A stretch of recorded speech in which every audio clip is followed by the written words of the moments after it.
Hi everyone. आज मैं आपके साथ जेईई एडवांस 2006 के इनऑर्गेनिक केमिस्ट्री के क्वेश्चंस डिस्कस करूंगा। तो अगर आप चैनल पर नए हैं तो प्लीज़ सब्सक्राइब करें और इस वीडियो को लाइक करें। तो फर्स्ट क्वेश्चन देख लेते हैं। बोरिक एसिड को बेस के साथ रिएक्ट करा के मेटाबोरेट और टेट्राहाइड्रोक्सीबोरेट बना रखा है। तो पूछ रखा है how can this reaction be made to proceed in forward direction. तो एक यूनिक सा ही केस होता है जब जो टेट्राहाइड्रोक्सी मेटाबोरेट है उसके सामने अगर सिस अल्कोहल ले आओ तो एक बहुत ही स्टेबल कॉम्प्लेक्स बनता है क्योंकि चिलेशन हो रही है हमारी।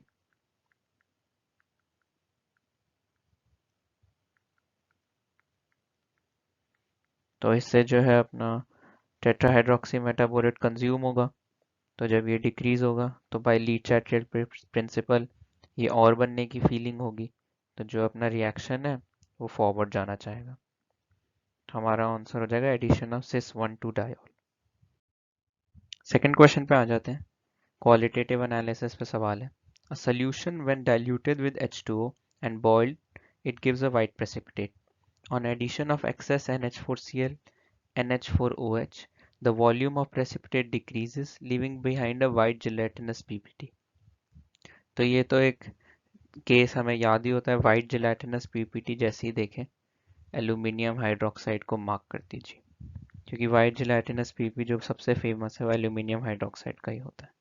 तो इसका आंसर हो गया बी। थर्ड क्वेश्चन देख लेते हैं। When benzene, sulfonic acid and para-nitrophenol are treated with NaHCO3, the gases released respectively are। तो ये दोनों अपने एसिडिक नेचर है और ये अपना बेस है। तो एसिड बेस रिएक्शन है तो क्या बनेगा, सॉल्ट और वाटर। तो एक केस ले लेते हैं बेंजीन सल्फोनिक एसिड का, COOH प्लस NaHCO3। इसमें क्या बनेगा, SO3H COO minus Na plus plus H2CO3। और जब ये बनेगा ये ब्रेक होके CO2 प्लस H2O। तो CO2 गैस रिलीज हो रही है, कार्बन डाइऑक्साइड। पैरानाइट्रोफिनॉल के केस में भी यही होगा। तो आंसर हमारा इसमें डी आ गया। फोर्थ क्वेश्चन देख लेते हैं। बोल रखा है CuSO4 decolourises on addition of KCN, the product is. तो ये तो हमें पता ही है पहली बात, CuSO4 एक ब्लू विट्रियोल सोल्यूशन है। ये कलर पता होना चाहिए, बहुत फेमसली यूज है। इसमें जब KCN डालते हैं तो Cu डाइसाइनाइड बनता है और ये इंस्टेंटली ब्रेक हो जाता है, रिड्यूस हो जाता है, यहाँ 2 प्लस से प्लस में चले जाता है और डाइसाइनाइड गैस निकल जाती है। और उसके बाद KCN सिस्टम में तो है ही, तो KCN फिर ऐड होता है और एक स्टेबल कॉम्प्लेक्स बन जाता है। तो इसका आंसर हमारा बी हो जाएगा, CO2 plus get reduce to the form this complex. Fifth question देख लेते हैं। If the bond length of CO bond in carbon monoxide is 1.128 angstrom, then what is the value of CO bond length in FeCO5? तो ये हमें पता है, bonding in metal carbonyls का case है। तो इसमें क्या होता था, Fe जो है एक कोऑर्डिनेशन बॉन्ड बनाता था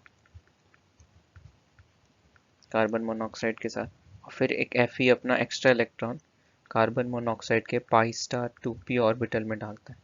तो जब कोई electron pi star 2p orbital में जाएगा तो उसका बॉन्ड ऑर्डर डिक्रीज होगा।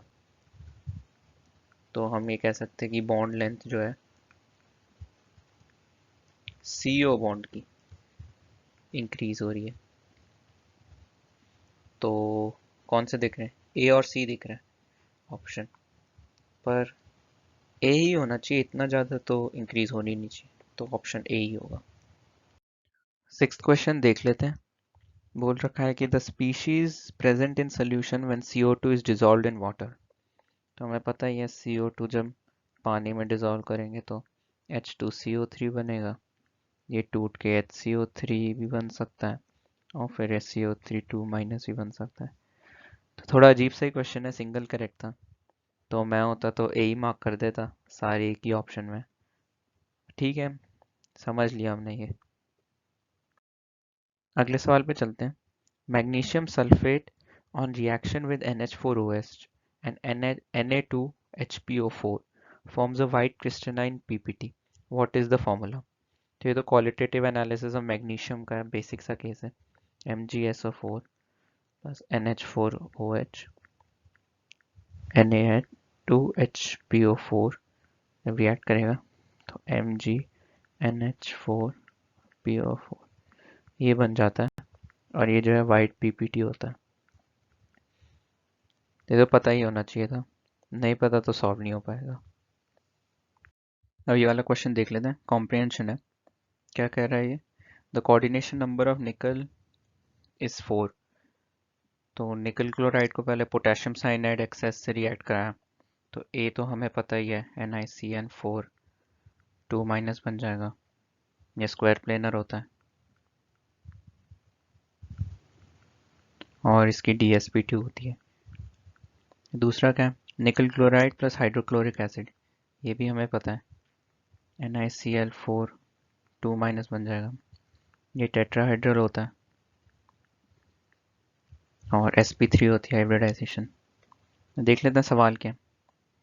The IUPAC name of A and B, तो खुद से ही लिखने की कोशिश कर लेते हैं। पहले फर्स्ट का है जो कटैन का नाम होगा पहले तो, फिर आगे लिखेंगे टेट्रा साइनो निकलेट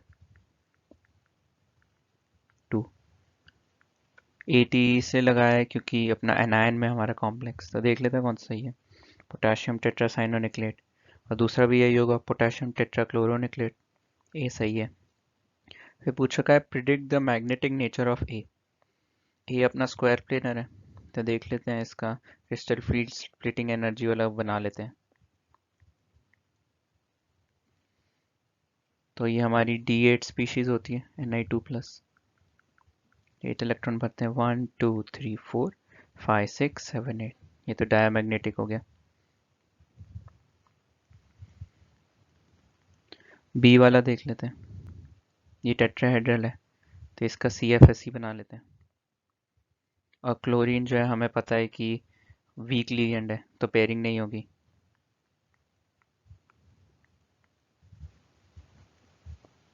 तो ये तो पैरामैग्नेटिक दिख रहा है हमें, देख लेते हैं फिर। A is diamagnetic and B is paramagnetic with 2 unpaired electrons, C सही है। Hybridization of A and B, A पता है हमें DsP2, B की sp3। तो इजी सवाल था, हो जाना चाहिए एग्जाम टाइम में। ये देख लेते हैं, मैट्रिक्स टाइप क्वेश्चन है। Match the extraction process listed in column 1 with metals listed in column 2। सीधा NCERT से लिया हुआ है ये सवाल, देख लेते हैं। सेल्फ रिडक्शन पता ही हमें कॉपर और लेड की होती है। कार्बन रिडक्शन ये भी हमें पता है कॉपर लेड की होती है। इसमें क्या होता है, MO2 plus carbon is M plus CO2।